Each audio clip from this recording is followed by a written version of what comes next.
Hello everybody, and welcome to another Geogramblings React with me, Kip Marie Rackley.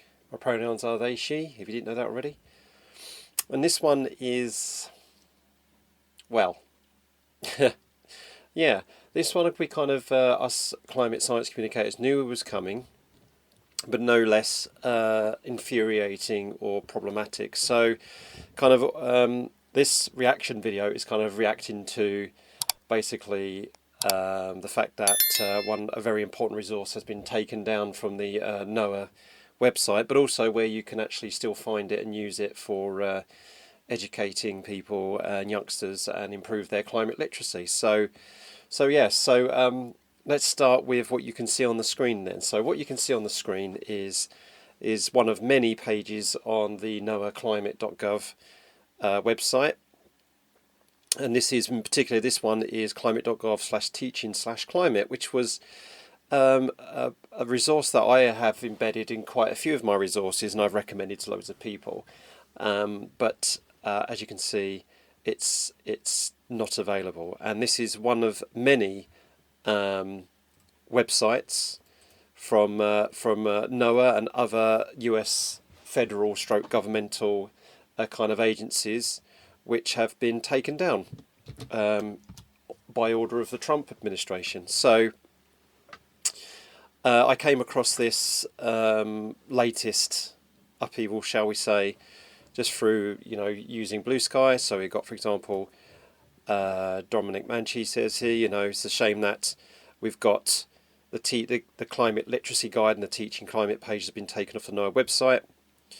And this is a very good thing, though, is that we've got the endoftermarchive.org, which is really interesting. And I thought, is this something that had been set up on the back of the change of administration to Trump? But actually, it's not. It's something that's actually been taking place, as you can see here, archiving government pages in the United States, and for the past 1, 2, 3, 4 terms actually. So this isn't. So if we show this on your screen to you, so this isn't actually, a kind of knee jerk to the current administration. So as we can see here. So that's really interesting. That's my first reaction, is that actually I did not know that there was already an end of term archive for US federal kind of resources and web pages. So that's a really interesting thing. So also you've not just got folks like Dominic here. There's other people who have suggested things as well. Who've alerted people to this is happening. And so let me go and show you kind of where you can access this and kind of my reaction to the resources that it could be in terms of teaching and learning. So the best way to access this is to actually go to the Internet Archive. So if you go to archive.org, this is a really good way of looking at historical websites, past websites, archived websites. And so what we want to do here is that we want to just put in the web page of the page that has been previously been taken down. So in this occasion, we've got the climate.gov /teaching/climate. So let's plug that in there. And as you can see here, these are all the times that the web page has been snapshot, and usually the first kind of date is when it went live for the first time. So this web page has been live since the October 2021. I mean, it might have been live a few days or weeks before that, but that's when it was first captured by the archive. It tells you kind of what these kind of things mean. Some of these are automatic archives. Some of these are archives which have been manually done.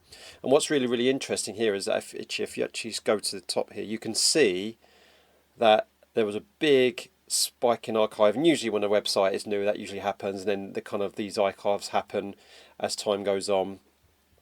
usually automated just to make sure that you've got the latest archive there.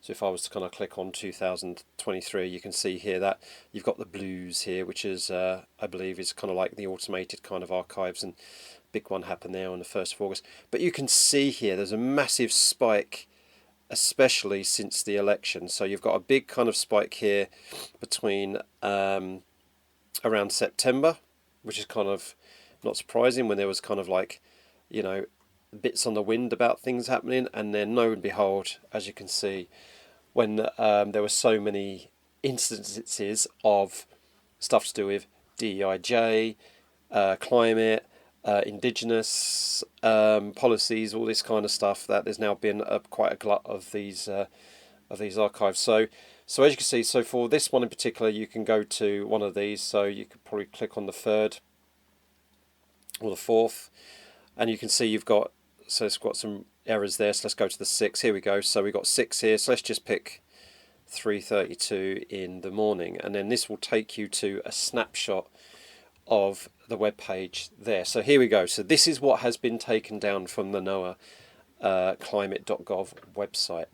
So it's all about climate literacy, introduction to climate literacy. And actually this has been something that has been updated, or was updated.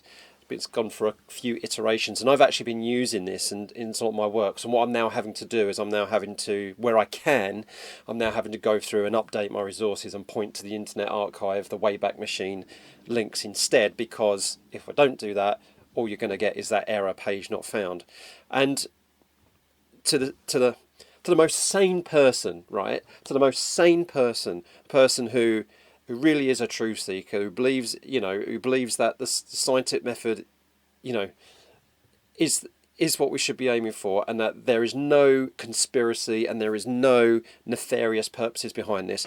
When I go through this and quickly show you this, right, you'll be like, well, the mind just boggles why things like this are being taken down, right?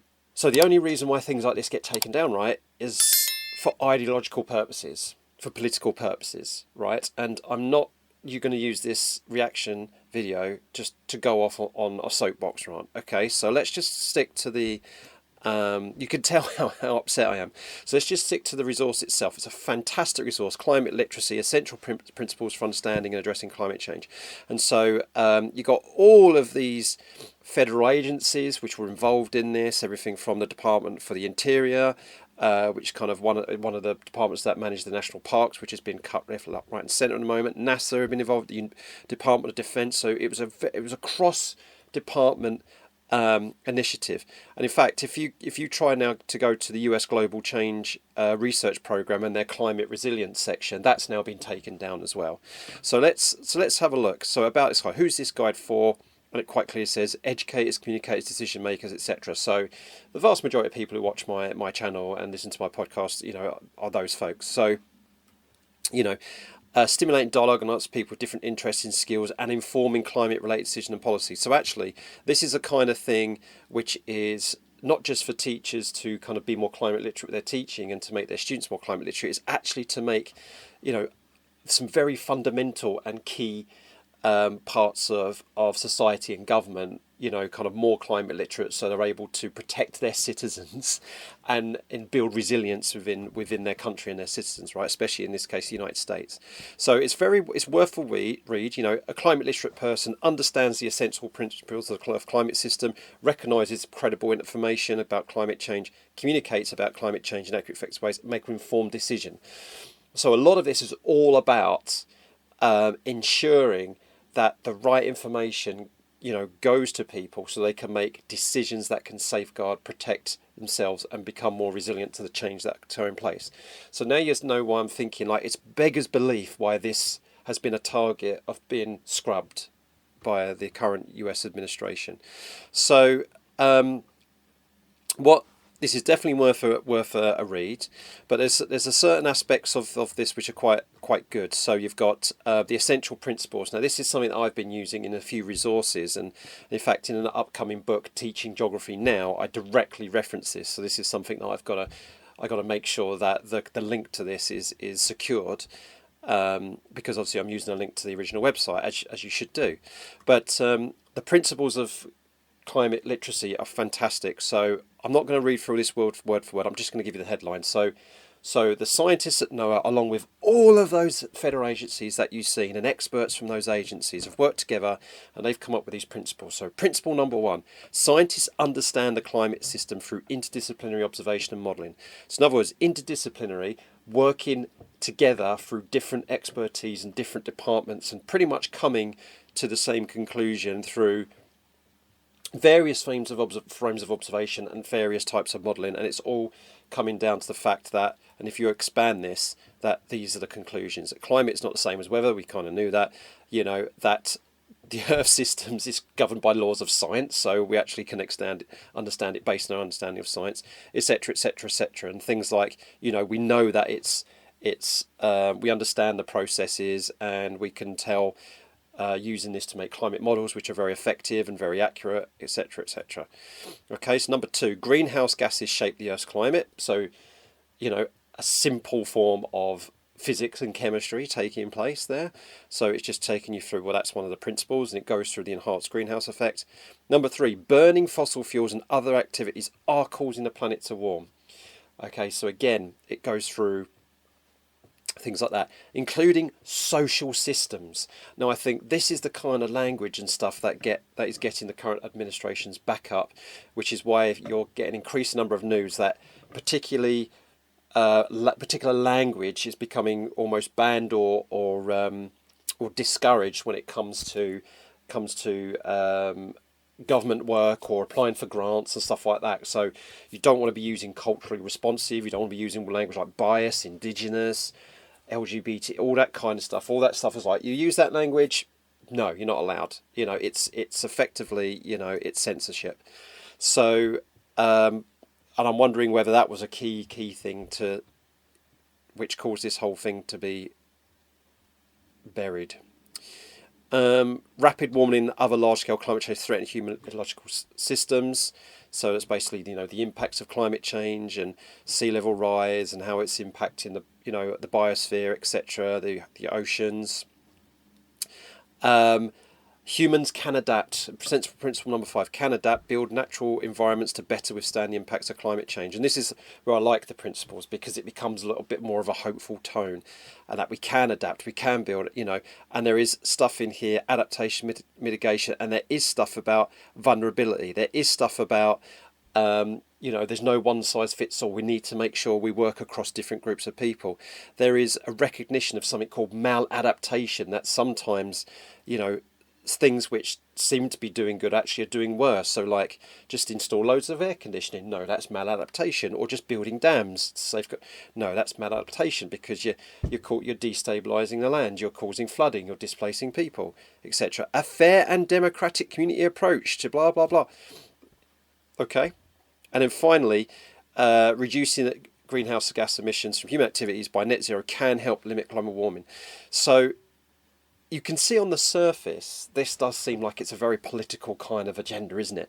But really, and this is what makes me laugh, the process of coming up with these principles wasn't just on a whim or an ideological thing, right? They came out on the back of interdisciplinary, rigorous agreement and study, socially and physical science and everything like that, okay? And this is the conclusion that they come with. And because some certain people don't like it, these kind of things are getting scrubbed. So again, if I take out the archive and I just put that back in, you can see that. There you go. Okay, so that is, all I did was remove the archive prefix link and just leave that. So that's what's happening in place. There's a fantastic download, and this has been downloaded onto different servers. Now, this is obviously not now available on the NOAA website, but you can still get hold of it. I'll put a link to this down in the description, and it's exactly pretty much what you've just seen in that web page, but it kind of like gives you, and this is great, it gives you all the people that have been involved. All these different people, so either they know what they're talking about and they've come to this conclusion based on their expertise, or they're all conspirators. Make your mind up about which one is more realistic, right? Even more, and I feel so gutted for all of these people and their team who have done such a wonderful job at putting this together, right? And it is it is ironclad, this document, because they take you through all the things about how we know, where's their evidence base for this. It is a fantastic example of a document that has been developed through critical thinking and proper scientific science and proper collaboration.